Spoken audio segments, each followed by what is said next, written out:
मित्रों, जय श्री राम। आज हम सभी भाइयों एवं बहनों को लालच का फल की कहानी आज सुनाएंगे। प्रशांत नगर में हरिदत्त नाम का एक ब्राह्मण निवास करता था। खेती में दिन रात परिश्रम करके भी वह ठीक तरह परिवार का पालन पोषण नहीं कर पा रहा था। गर्मी के दिन थे। हरिदत्त खेत में काम करते करते थक गया था। थोड़ी देर छांव में बैठने की इच्छा हुई और पास ही पीपल की घनी छांव में जा बैठा। अचानक कुछ दूर शीशम के नीचे विशाल वाल्मीक पर अपना फन फैलाकर बैठे हुए एक भयंकर काले नाग को देखा। उसे देखकर उसने सोचा कि हो या न हो, यह सांप मेरे इस खेत का देवता है। मैंने कभी इसकी पूजा नहीं की है। लगता है इसलिए मेरा सारा परिश्रम व्यर्थ चला जाता है और मेरी खेती कभी भी अच्छी नहीं होती। अतएव मैं इसकी पूजा अवश्य करूंगा। हरिदत्त दौड़कर गांव में आया और अपने पड़ोसी से दूध मांग कर ले गया। दूध का कटोरा वाल्मीकि के पास रखकर बोला, हे नाग देवता, आज तक मैंने नहीं समझा था कि आप इस खेत के देवता हो, इसलिए मैं मूर्ख आपकी सेवा न कर सका। मेरे इस अपराध को आप क्षमा कर दें। नाग देवता के सामने धरती पर माथा टेक कर हरिदत्त अपने घर चला गया। अगले दिन जब सुबह वह वाल्मीकि पर पहुंचा तो उसने देखा कि सांप वाल्मीकि में घुस गया था और बाहर रखे हुए कटोरे में एक सोने की असरफी जगमगा रही थी। असरफी को उठाकर उसने जेब में रख लिया। हरिदत्त नित्य प्रति सांप के बिल के पास आता और दूध का कटोरा रखकर सांप की उपासना करने के बाद अपने घर चला जाता था। अगले दिन जब वह आता तो दूध के कटोरे में उसे असरफी रखी हुई मिलती। एक दिन हरिदत्त को अपने एक मित्र के लड़के के विवाह में जाना था। उसने अपने पुत्र को निर्देश दिया कि नित्य प्रति समय पर वाल्मीकि पर जाएं और दूध का कटोरा रखकर नाग देवता की उपासना करें तथा अगले दिन असरफी उठाकर दूसरा कटोरा रख दें। लड़के ने पिता की आज्ञा का पालन किया। वह दूध का कटोरा लेकर गया और वाल्मीकि पर रखकर उपासना करके लौट आया। अगले दिन गया तो कटोरे में उसे असरफी मिली। ब्राह्मण के लड़के के मन में लोभ आ गया। उसने सोचा कि हो सकता है वह वाल्मीकि असरफियों से भरा हुआ हो। क्यों न मैं इस सर्प को मारकर असरफियों के उस ढेर पर अधिकार कर लूं।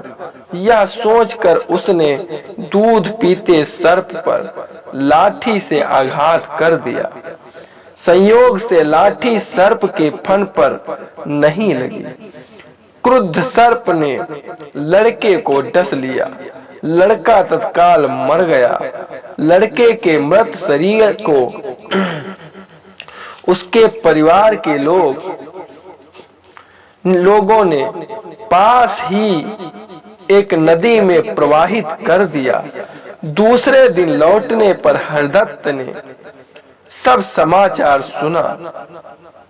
उसने अपने संबंधियों को कहा कि सांप का कोई दोष नहीं है, दोष मेरे पुत्र का ही था, जिसने लालच के वशीभूत होकर सांप देवता को मार देना चाहा था। सच्चाई यह है कि मेरे बेटे का हाल उस गीदड़ जैसा हुआ जो तात को खाते समय मर गया। उसके भतीजे ने पूछा, चाचा जी यह कथा कैसे है? हरिदत्त ने बताया, एक विशाल घने वन में एक सबर निवास करता था। एक बार शिकार खेलते हुए वन में उसने एक भयंकर सुअर देखा। धनुष की डोरी कान तक खींचकर सबर ने सुअर पर बाण का प्रहार किया। मरते मरते भी सुअर ने उछलकर सबर के पेट में अपने पैने दांत गड़ाकर उसका पेट फाड़ डाला। सबर और सुअर पास पास ही मरकर गिर पड़े। उसी समय उस जंगल में कहीं एक भूखा सियार आ पहुंचा। मृत सबर और सुअर को देखकर उसे हर्ष की सीमा न रही। उसने सोचा कि विधाता मुझ पर कितना कृपालु है, जो उसने महीने भर का भोजन हमें एकदम से भेज दिया। अब मैं इनके मांस को धीरे धीरे थोड़ा थोड़ा खाऊंगा। लोभी सियार ने सोचा कि पहले मैं इस तात को खाऊंगा, बाद में स्वादिष्ट मांस खाऊंगा। ऐसा सोचकर धनुष के अग्रभाग को उसने अपने मुख में रख लिया। वह तात को खाने लगा। धनुष की कोट उसके तालू को छेद कर मस्तक के पास निकल गई और सियार का प्राणांत हो गया। ब्राह्मण हरिदत्त यह घटना सुनाने के बाद अपने खेत में सांप के बिल के पास गया और दूध का कटोरा रखकर प्रार्थना करने लगा। बिल के भीतर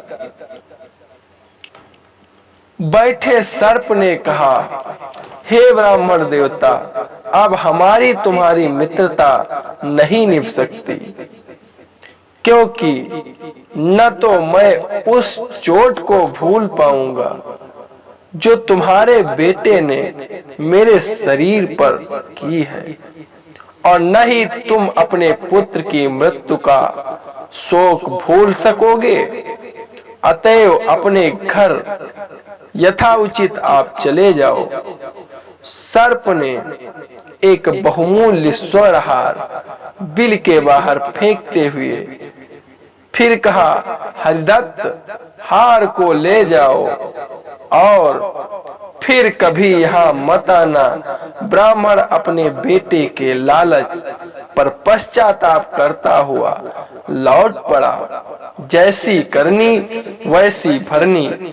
आप सभी भाई बहन से हमारा हाथ जोड़कर अनुरोध है कि हमारे चैनल को लाइक, सब्सक्राइब और शेयर जरूर करें।